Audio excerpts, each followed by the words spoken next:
Hello friends, this is Sagar Tiwari. Welcome to my YouTube channel. Today I will explain chapter 1st of class 6th NCERT, and book name is Honeysuckle and chapter name is Who Did Patrick's Homework. Let us start here. Here we are going to start. First paragraph. Patrick never did homework, too boring, he said. Patrick अपना homework कभी भी नहीं करता था. वो कहता था कि ये बहुत ही बोरिंग है. He played hockey and basketball and Nintendo instead. इसके बजाय वो हॉकी, बास्केटबॉल और निंटेंडो खेला करता था. अब निंटेंडो जो होता है वो एक वीडियो गेम होता है, ठीक है. His teachers told him, Patrick do your homework और you won't learn a thing. उसके टीचर्स जो थे वो पैट्रिक को कहते थे कि तुम अपना होमवर्क करो, अन्यथा तुम कुछ भी नहीं सीख पाओगे. एंड इट इज़ ट्रू, और ये सत्य था. Sometimes he did feel like an ignoramus. वो कभी कभी जो है इग्नोरेमस फील करता था. इग्नोरेमस मीन्स होता है जो क्लास का कमज़ोर बच्चा होता है, उसके अंदर जो फीलिंग आती है उसे इग्नोरेमस कहा जा सकता है. But what could he do, लेकिन वो क्या कर सकता था. ही हेटेड होमवर्क, क्योंकि वो होमवर्क से घृणा करता था. Then one day he found his cat playing with a little doll and he grabbed it away. तब उसने देखा कि एक दिन उसकी जो बिल्ली है उसने एक डॉल को पकड़ रखा है, ठीक है, मुंह से पकड़ रखा है आप कह सकते हो. To his surprise it wasn't a doll. और उसने सरप्राइज में देखा या आश्चर्यचकित होते हुए देखा, किसने, पैट्रिक ने आश्चर्यचकित होते हुए देखा कि ये एक डॉल जो है नहीं थी.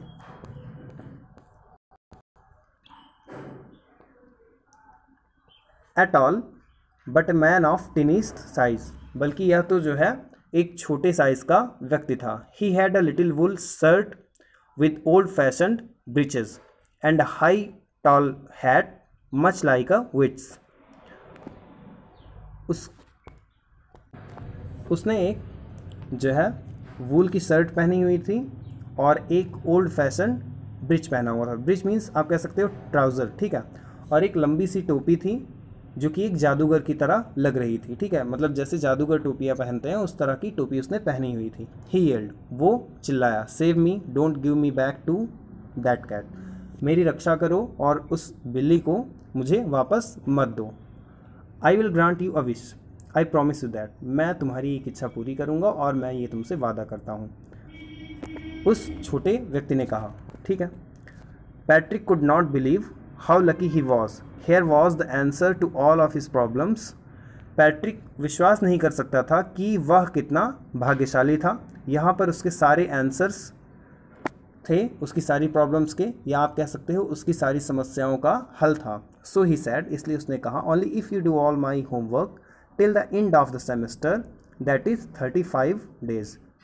If you do a good enough job I could even get A's. तो पैट्रिक कहता है कि केवल जो मेरा होमवर्क है, 35 दिन का सेमेस्टर बचा है, अगर तुम मेरा ये काम कर दो तो मैं तुम्हारी सहायता करूँगा, ठीक है. If you do a good enough job, अगर तुम एक अच्छा कार्य करते हो, I could even get A's, तो मैं ए ग्रेड भी पा सकता हूँ. The little man's face wrinkled like a dishcloth thrown in the hamper. अब जो छोटा व्यक्ति था उसने जो है अपना जो है मुंह सिकोड़ लिया. यू कैन से एक अजीब सी फीलिंग हुई कि जो है ये सामने वाला व्यक्ति उसकी मजबूरी का फ़ायदा उठा रहा है, ठीक है. He kicked his legs and doubled his fist. गुस्से में उसने जो है अपना पैर पटका और अपनी मुट्ठियाँ बांध ली. And he grimaced and scowled and pursed his lips. इसका मतलब आप कह सकते हो कि उसका जो फेस का एक्सप्रेशन था वो बहुत अजीब सा था, ठीक है. ओह एम आई कर्स्ड, उसने कहा कि क्या मुझे श्राप मिला हुआ है. But I will do it, लेकिन मैं ये तुम्हारे लिए करूँगा. उसका मन तो नहीं था, लेकिन वो किसी तरह से तैयार हो गया. And true to his word, और अपने शब्दों पर जो है सत्यता को लेकर वो उतर पड़ा. यू कैन से कि जो उसने कहा था उसने किया, ठीक है. That little elf began to do Patrick's homework. और वो छोटा सा जो व्यक्ति था, एल्फ मीन्स वो छोटा सा व्यक्ति जो था, वो पैट्रिक का होमवर्क करने लगा. Except there was one glitch. अब वहाँ पे केवल एक ही मिस्टेक थी। ग्लिच मीन्स आप कह सकते हो एक जो है इनफॉर्मल वर्ड है यहाँ पे लिखा हुआ है, a fault in a machine that prevents it from working properly. अब वहाँ पे थोड़ी सी प्रॉब्लम थी। The elf did not always know what to do and he needed help. जो छोटा व्यक्ति था वो हमेशा नहीं जानता था कि क्या करना है और जो है उसे हेल्प की ज़रूरत पड़ती थी। Help me he would say, वो हमेशा कहा करता था मेरी मदद करो। And Patrick would have to help in whatever way, और पैट्रिक को जिस भी तरीके से हो सकता था उसकी मदद करनी होती थी। I don't know this word, मुझे ये वर्ड नहीं पता है। The elf squeaked while reading Patrick's homework.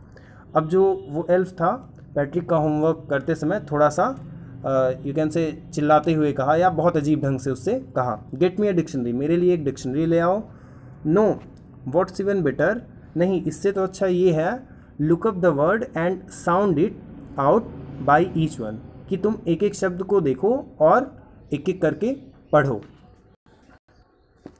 When it came to maths, जब मैथ्स की बारी आई, Patrick was out of luck. तो पैट्रिक मतलब आउट ऑफ लक था, यू कैन से उसका भाग्य ने साथ नहीं दिया। What are time tables.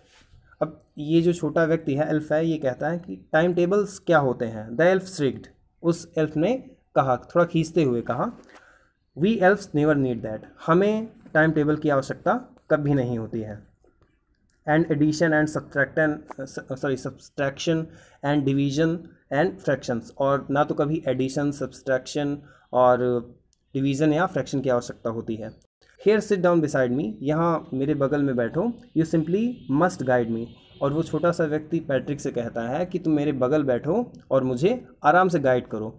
Elves know nothing of human history, elves जो थे वो ह्यूमन हिस्ट्री के बारे में भी कुछ नहीं जानते थे। यू कैन से वो छोटा व्यक्ति भी उन्हीं एल्फ्स में से एक था और वो भी ह्यूमन हिस्ट्री के बारे में कुछ नहीं जानता था। To them it is a mystery, उनके लिए ये एक मिस्ट्री होती है, ठीक है, मतलब उनके लिए ये एक रहस्य होता है, वो ह्यूमन हिस्ट्री के बारे में कुछ नहीं जानते हैं। सो लिटिल एल्फ ऑलरेडी अ शाउटर जस्ट गॉट लाउडर, इसलिए जो छोटा सा एल्फ था वो जो पहले से ही थोड़ा सा तेज बोलता था और तेज उसने बोला, गो टू द लाइब्रेरी, कि लाइब्रेरी में जाओ। आई नीड बुक्स, मुझे किताबों की आवश्यकता है। मोर एंड मोर बुक्स, ज़्यादा से ज़्यादा किताबों की आवश्यकता है।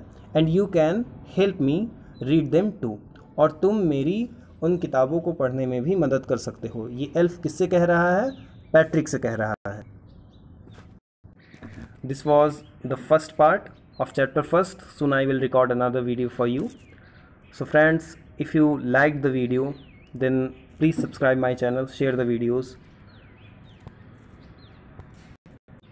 Thank you. Have a good day.